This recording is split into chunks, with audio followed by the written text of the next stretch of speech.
E vamos animar que a gente agora vai falar daquilo que é mais importante em relação ao câncer de vulva. Mais uma vez, é um tema que cai muito na sua prova? Não, cai pouco. Então aqui a gente vai abordar aqueles aspectos que são os aspectos prediletos das bancas examinadoras.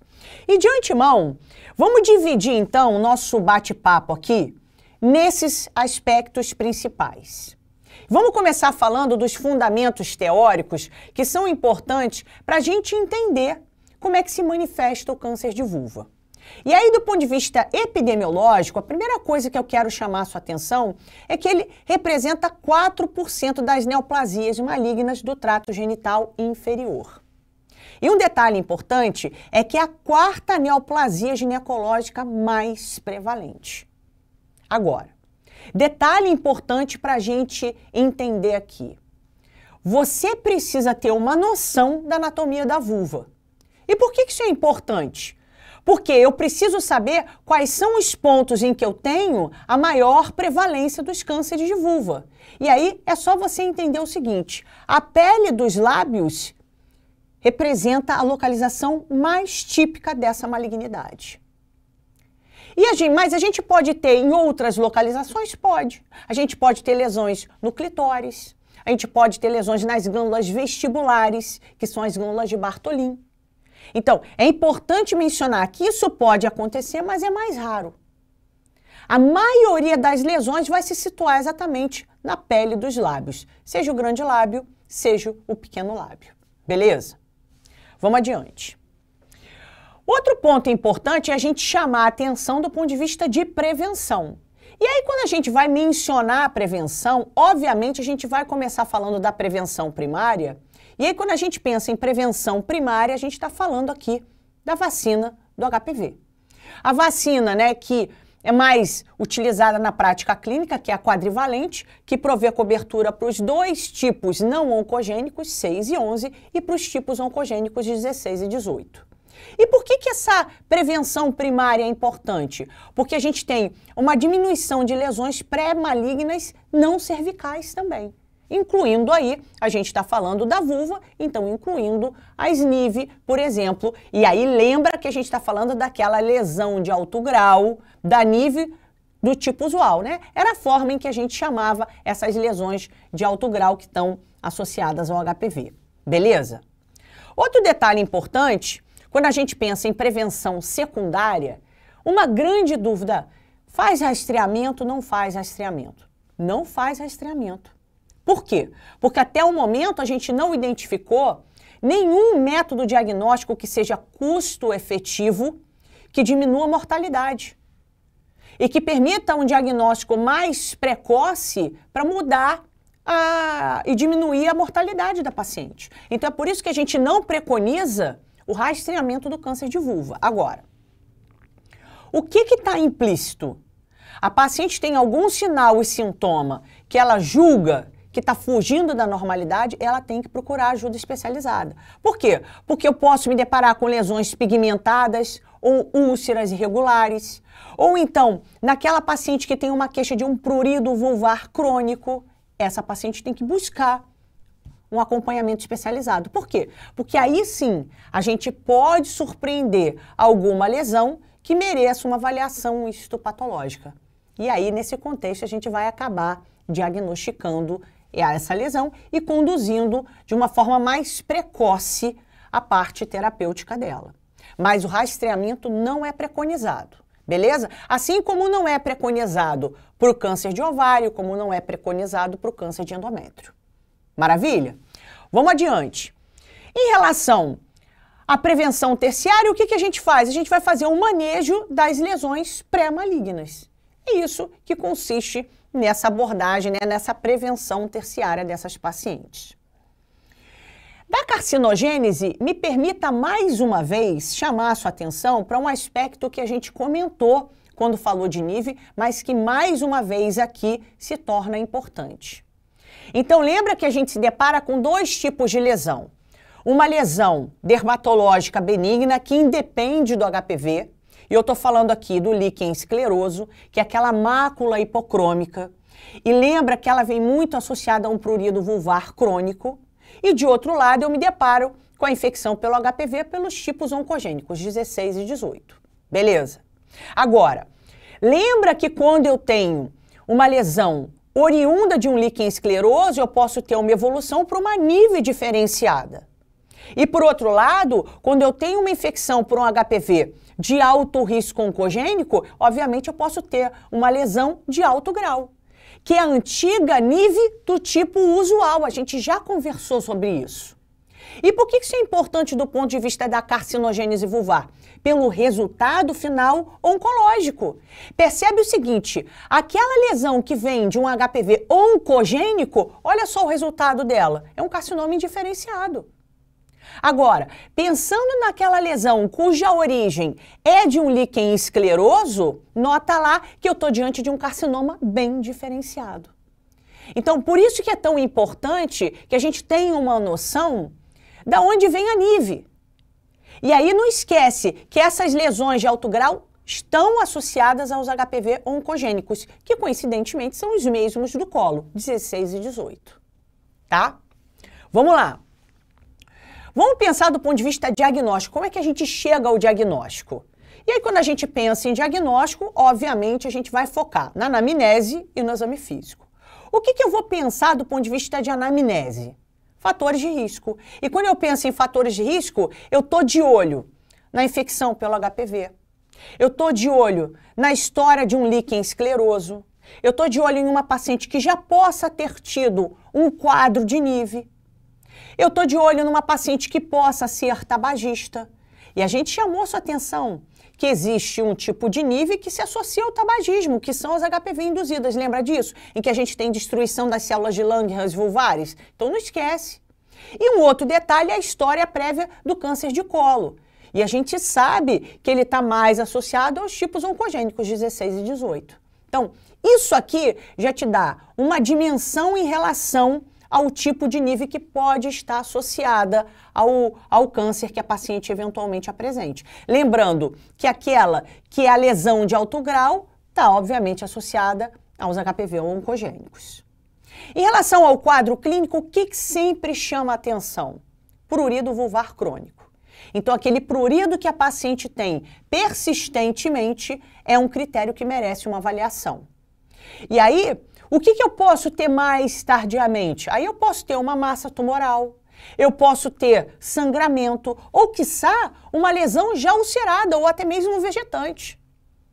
Então, por que eu já me deparo com uma inspeção tardia desse tipo de lesão? Muitas vezes a paciente ela nega a lesão, ela tem vergonha, então ela não busca assistência médica. E aí, quando ela busca, ela já está numa evolução mais tardia. Então, por isso que é tão importante a gente conscientizar a nossa paciente que não existe uma estratégia de rastreamento nem para a NIV e nem para o câncer de vulva, mas que ela tem que fazer o acompanhamento ginecológico dela de rotina anual. E aí cabe ao especialista avaliar se tem alguma área que mereça uma atenção mais especial ou não. No exame físico, o que eu vou focar? Numa inspeção de toda a região vulvar, na palpação de eventualmente alguma lesão que eu venha surpreender, e aí eu vou ter atenção em relação à mobilidade, em relação à extensão, em relação ao acometimento de tecidos adjacentes ou, quiçá, anexos da pele. Eu posso ter, por exemplo, acometimento de folículo piloso, então esse é um critério também que eu tenho que valorizar. Consistência de lesões. Acometimento linfonodal, então esse é um dado muito importante para a gente. E sempre que eu me deparar com uma lesão suspeita, assim como acontece no colo uterino, eu tenho que fazer o toque vaginal e incluir aí o toque retal. Maravilha? Outro detalhe que eu quero chamar a sua atenção aqui do ponto de vista diagnóstico. O que é a vulvoscopia? A vulvoscopia é a observação da vulva sob visão armada, com colposcópico. E aí, quer saber um detalhe? Ela está em desuso. Por quê? Porque o que eu vejo na vulvoscopia não tem uma correlação com o histopatológico. O diagnóstico é histopatológico. E às vezes eu vejo uma lesão na vulvoscopia que não tem uma correlação de malignidade. Então, quer saber uma dica? A experiência do especialista na avaliação macroscópica da vulva faz com que seja desnecessária a vulvoscopia.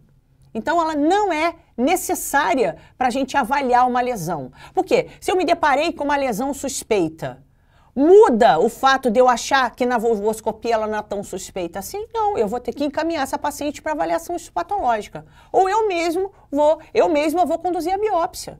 Então, não vai mudar a conduta. Então, por isso que a vulvoscopia não é necessária. Beleza? E aí, o detalhe que eu quero chamar a sua atenção aqui, que vamos dizer assim, é o grande instrumento propedêutico para o diagnóstico do câncer de vulva, é o local da biópsia. Eu vou escolher sempre o centro da lesão e, naquele caso de lesões extensas, eu vou, obviamente, fazer múltiplas biópsias. Para quê? Para aumentar a minha chance diagnóstica e para não deixar passar uma malignidade na avaliação da minha paciente. Percebeu? E aí, olha só. Em termos de classificação histológica, um detalhe que costuma aparecer na sua prova são questões diretas, e aqui eu trouxe alguns exemplos para você dos tipos histológicos mais comuns do câncer de vulva. Então, assim, disparado o mais comum, carcinoma escamoso, 90% dos casos, e em segundo lugar, vem aí o melanoma, representando 2 a 4% das malignidades vulvares. Detalhe importante, as vias de disseminação. Então, amarra isso, que isso eventualmente aparece em prova de múltiplo chute também. Primeiro e mais comum, por contiguidade. Então, eu vou ter uma disseminação para aquelas estruturas próximas. Vagina, uretra, ânus. Segunda, mais comum, linfática, e preste atenção, acometimento de linfonodos inguinais e femorais.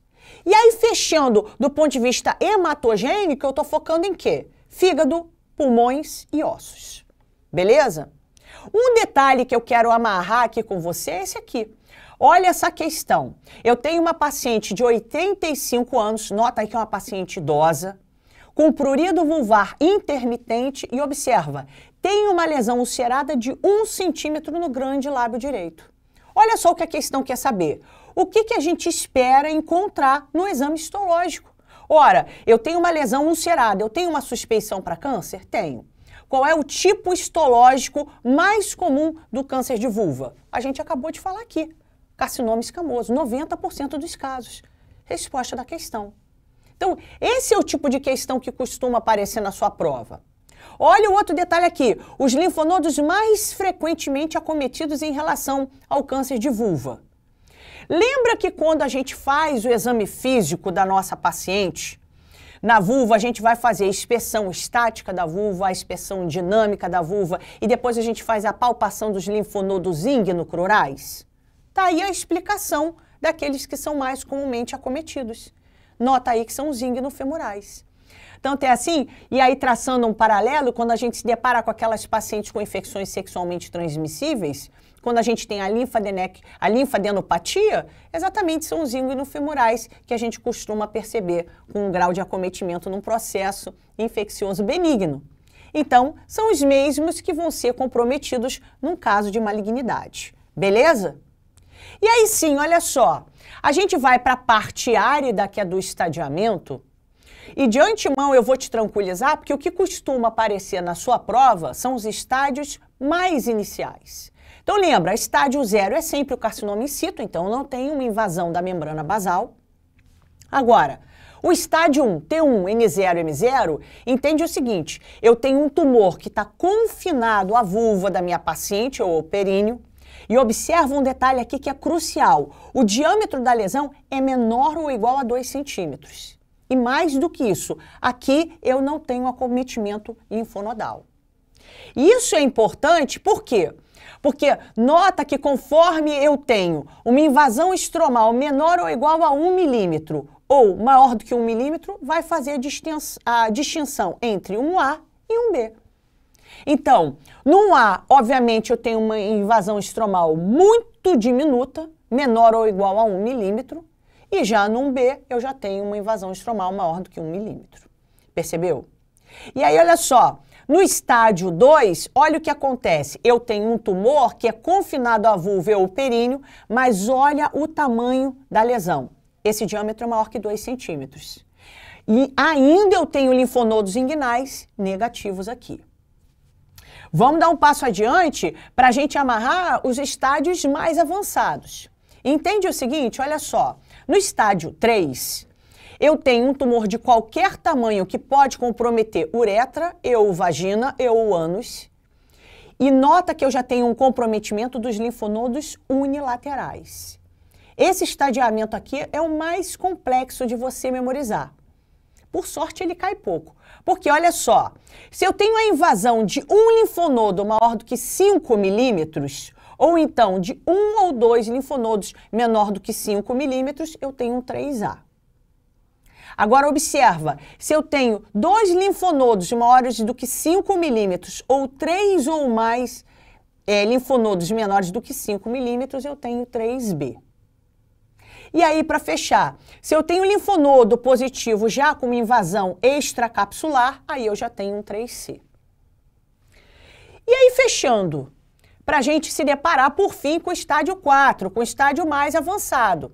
Entende que no estágio 4, o que eu vou ter? Um acometimento da porção superior da uretra, ou então da mucosa vesical ou retal, ou ainda do osso pélvico. E aqui, o que eu tenho, em geral, são linfonodos regionais bilaterais ou ainda metástases à distância. Fica mais fácil de você raciocinar o seguinte: qualquer tamanho com comprometimento de estruturas adjacentes, e aí eu estou falando de vagina, ânus e uretra, e linfonodos regionais bilaterais positivos, é o 4A.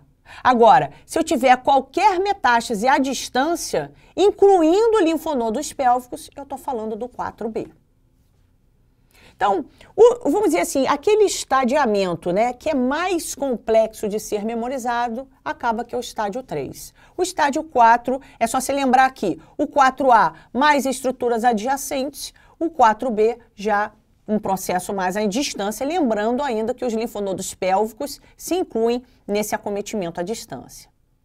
Aqui só para mostrar para você, olha só, eu tenho uma paciente de 71 anos, ela tem uma lesão de 1 centímetro adjacente ao meato uretral e tem metástases para linfonodos inguinais bilateralmente. Ora, eu estou falando de que estadiamento aqui? O 4A, a gente acabou de mencionar isso para você, beleza? Outro detalhe aqui para você amarrar. Tratamento. Como é que a gente vai conduzir o tratamento de uma paciente com câncer de vulva? E aí, obviamente, a gente vai direcionar o nosso tratamento de acordo com o estadiamento. Então, olha só, aquelas pacientes que têm uma invasão estromal menor que 1 milímetro, o que a gente faz? Uma excisão local, regional, sem linfadenectomia. Agora, no 1B, aí eu já tenho como uma excisão local com linfadenectomia. Por quê? Porque eu já tenho uma invasão estromal maior ou igual a 1 milímetro. Fechando, no estágio 2, eu já começo a ter uma vulvectomia radical, com uma linfadenectomia inguinal e femoral. E um detalhe importante de eu chamar a sua atenção aqui. Se eu tiver margens exíguas, ou seja, margens não muito grandes, comprometidas, ou ainda se eu tiver uma invasão estromal ou angiolinfática, eu tenho que, além disso, complementar com a radioterapia. Além disso. Beleza? Então, e o tratamento conservador aqui também, quando eu falo em conservador, eu estou falando também que tem grande chance de eu precisar da radioterapia. Lembrando que a gente vai fazer uma excisão mais radical nessas com margens maiores do que 1 centímetro para você não ter a recorrência desse tipo de lesão. Maravilha? E aí, olha só, no estágio 3 e 4, aí a gente vai para a quimio-radioterapia. Então, normalmente nos estadiamentos mais avançados, né, traçando um paralelo com o que a gente faz no colo uterino, a gente também acaba com a quimio-radioterapia. E aí, para ilustrar para você como é que isso costuma aparecer na sua prova. Entende o seguinte, eu tenho aqui uma lesão, que é um estágio 1A, e nota aí que eu tenho uma lesão menor do que 2 centímetros, com linfonodos inguinais negativos e com uma invasão estromal menor ou igual a 1 milímetro. Ora, a gente acabou de mencionar aqui qual é a conduta preconizada para essa paciente? Uma excisão local ampla. Então, nota que você precisa fazer o exercício de estadiar a lesão para aí sim você definir a estratégia terapêutica cirúrgica para ela, se for o caso. E aí, só para ilustrar para você, de novo, uma outra questão que pode aparecer. Olha aqui, eu tenho um carcinoma de vulva invasivo com 3 centímetros, sem evidência de uma disseminação linfática. Preste atenção no seguinte, eu estou diante de um estádio 2, eu tenho um T2, M0, M0. Ora, o que vai estar indicado para a nossa paciente aqui? Aqui, eu já tenho que incluir a linfadenectomia inguinal bilateral, além da própria vulvectomia radical. Então, a grande dica é você tentar estadiar a lesão para você definir a abordagem terapêutica cirúrgica dela. Percebeu? E olha só, com isso a gente passou a régua naquilo que a gente se propôs aqui a revisar. É um tema que cai muito pouco proporcionalmente em comparação ao que a gente vê em relação a câncer de mama, câncer de ovário, câncer de endométrio e câncer de colo uterino, mas que esses detalhes que eu tentei resumir aqui para você podem fazer a diferença na sua prova. Maravilha? Então, olha só, caia dentro das questões para você sedimentar um pouco daquilo que a gente falou aqui e se embora com fé que já é, tá bom? Um grande beijo e até a próxima.